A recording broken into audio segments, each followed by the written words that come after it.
Hey guys, welcome to the new video. This video is going to be about the weekly review which we regularly do. So every Sunday या Saturday weekend पे I try my best कि हर weekend में एक अपना next week का plan लेके आऊँ. So this video is all about that only. इस वीडियो में हम सबसे पहले डिस्कस करेंगे कि क्या क्या लेवल्स हैं निफ्टी और बैंक निफ्टी में और हमें क्या क्या चीज़ें देखनी चाहिए नेक्स्ट वीक अपकमिंग वीक में कौन से चार्ट्स कौन से ग्लोबल फैक्टर्स ये सारे हम डिस्कस करेंगे. फिर उसके बाद हम देखेंगे कि अच्छा कौन से स्टॉक्स हमारी वॉच लिस्ट पे होने चाहिए और वो हम डिस्कस करेंगे कि अच्छा उसमें लेवल्स क्या होने चाहिए उन स्टॉक्स में. एंड फाइनली हम वीडियो को रैप अप करेंगे talking about the important events of the coming week. So without wasting any more time, let's go and look at the levels of Nifty, Bank Nifty. Hey guys, so now let's discuss the levels कि क्या क्या levels है Nifty and bank Nifty में.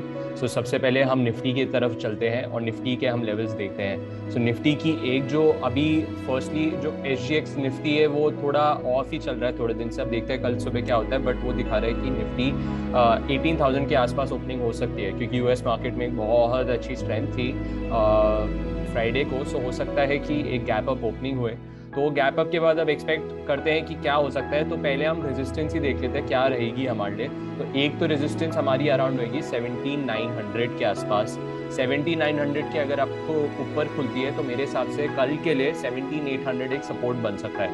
But अगर 17,900 के नीचे खुलती है तो फिर आप एक्सपेक्ट कर सकते हैं कि ये यहाँ से ऐसे कहीं होके ऐसे नीचे आ जाए. तो अभी हमें देखना है ओपनिंग कहाँ पे होती है. बट एक रेजिस्टेंस लेवल जो हायर साइड पे है वो है आपका 17,900 के आसपास और फिर है 18,000 और 18,100. तो ये जो रेंज है ना 17,900 से लेके 18,100 ये एक आपकी सपोर्ट रेंज बनने वाली है. तो ये एक आपका सपोर्ट रहेगा, रेजिस्टेंस रेंज बनने वाली है और यहाँ पे आपका एक रेजिस्टेंस रहेगा. अब अगर सपोर्ट की बात करी जाए तो मेरे हिसाब से सबसे पहले सपोर्ट आपका आएगा 17,700 के आसपास. 17,700 के आसपास लग रहा है कि एक सपोर्ट होएगा. एंड फिर उसके बाद अगर वो ब्रेक हो जाता है फिर सेकंड सपोर्ट आपका मेरे हिसाब से 17,500 के आसपास ही आएगा. तो 17,500 आपका इधर कहीं बैठेगा तो 17,500 आपका फिर वापस सपोर्ट बैठेगा. तो रेजिस्टेंस आपकी ये एरिया है, ये वाला जो एरिया है आपका रेजिस्टेंस है, ठीक है. और ये 17,900 से लेके 18,100 तक है. और आपका फर्स्ट सपोर्ट जो आएगा वो 17,700 पे आएगा और फिर अगर वो ब्रेक होता है तो फिर आपका नेक्स्ट वीक 17,500 नेक्स्ट लेवल होएगा. निफ्टी स्ट्रॉन्गर है बैंक निफ्टी से, तो आप ये ज़रूर ध्यान में रखिएगा कि निफ्टी ज़्यादा स्ट्रॉन्गर है बैंक निफ्टी से. और ये मैंने एक आपको लास्ट वीक एक्सपायरी पे एक ट्रेड बताया था कि ये रेंज है. अपर बैंड है अपना 41,500 और लोअर बैंड है 41,000. हम 41,000 के नीचे चले गए फ्राइडे को, बट एक्सपायरी के दिन हम इधर ही रहे थे इसी रेंज में. तो ये एक अच्छा रहा था. अब आइए एक बार देखते हैं कि अब क्या कर सकते हैं हम इसके बाद. तो अब मेरे लिए रेजिस्टेंस सेम अभी भी बैंक निफ्टी देखते हैं कहाँ पे खुलता है. बट बैंक निफ्टी मेरे लिए सेम 41,500 एक रेजिस्टेंस है और 41,500 के ऊपर ही अगर सस्टेन करता है तो फिर बात बनेगी. और उसके बाद मेरे लिए जो सेकंड है वो है 41,800. जो 41,800 है वो भी एक इम्पॉर्टेंट रेजिस्टेंस है. तो ऊपर आपकी 41,500 एंड 41,800 ये लेवल्स आपके रेजिस्टेंस वाले रहेंगे. और अगर मैं सपोर्ट की बात करूं तो सपोर्ट मेरे लिए है निफ्टी बैंक निफ्टी में 4,800. एंड उसके बाद जो सेकंड सपोर्ट बनेगा वो बनेगा ये जो रेंज है आपकी 4,200 से लेके 4,300. यहाँ पे आपका दूसरा सपोर्ट है 4,200 से लेके 4,300. तो ये आपका सेकंड वाला सपोर्ट बनेगा. अब स्टॉक्स में अगर मैं बात करूं तो मिड कैप आईटी आपका वीक लग रहा है तो आपका कोफोर्ज, माइंडट्री और आपका एलटीआई अगर कहीं भी आपको बाउंस मिलता है तो वो एक सेलिंग प्रेशर की तरफ आ सकते हैं वो स्टॉक्स. और एक यूबीएल है, अगर आप देखें यूबीएल में एक ट्रेंड लाइन सपोर्ट था एंड वो ट्रेंड लाइन जो सपोर्ट है वो ये था, एक बार, दूसरी बार, तीसरी बार असेंडिंग ट्रेंड लाइन का सपोर्ट था. बट आपने ये अक्टूबर 21 को एरिया तोड़ दिया और फिर आपने 1580 के आसपास जाके टेस्ट भी किया. अब आप वापस ये ट्रेंड लाइन को टेस्ट करने आ रहे हैं. अगर आप इसके ऊपर नहीं निकलते तो मेरे हिसाब से आप 1580 का लेवल्स वापस से टेस्ट कर लेंगे यूबीएल में. और फिर एक है आईसीआईसी बैंक जो आपको कंसिडर करना है। आईसीआईसी बैंक का अगर आप सितंबर का हाई देखें वो है 934 की रेंज। इस बार भी आप उसके ऊपर सस्टेन नहीं कर पा रहे, तो अगर आप कमिंग वीक में उसके ऊपर सस्टेन नहीं करते then there is a likely chance that again you will test 880 levels soon coming week या 1-2 वीक में आप वापस टेस्ट करेंगे। अगर ये वाला एरिया वापस ब्रेक ऊपर नहीं होता तो 880 वाला लेवल्स आप टेस्ट कर सकते हैं। सो ये अपने लेवल्स थे, ये अपने स्टॉक्स थे एंड ये निफ्टी बैंक निफ्टी के लेवल्स थे।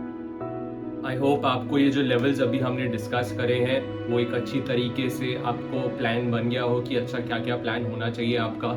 एंड अगर आपको और भी कोई चार्ट्स लगते हैं जो आपके माइंड में आपको लगता है कि अच्छे हैं, do right in the comment section below. And also अगर आपको कोई डाउट है किसी भी चीज़ के बारे में तो आप वो भी कमेंट सेक्शन में लिख सकते हैं एंड मैं उसका ट्राई करूँगा कि जितना अच्छी तरीके से आपका क्वेश्चन का आंसर दे पाऊँ वो मैं ट्राई करूँगा। And now talking about the important event, सबसे पहले फेड की मीट है जो यूएस का सेंट्रल बैंक है फेडरल रिजर्व, वो मिल रहा है नवंबर 1 एंड नवंबर 2 को। और फिर नवंबर 2 को अगर आप इंडियन टाइम देखें तो 11:30 रात के उनका इंटरेस्ट रेट डिसीजन आएगा और followed by that there will be a press conference of chair Powell जिसमें वो बात करेंगे कि अच्छा हमने क्या क्या डिसीजंस लिए फेडरल रिजर्व मीटिंग में।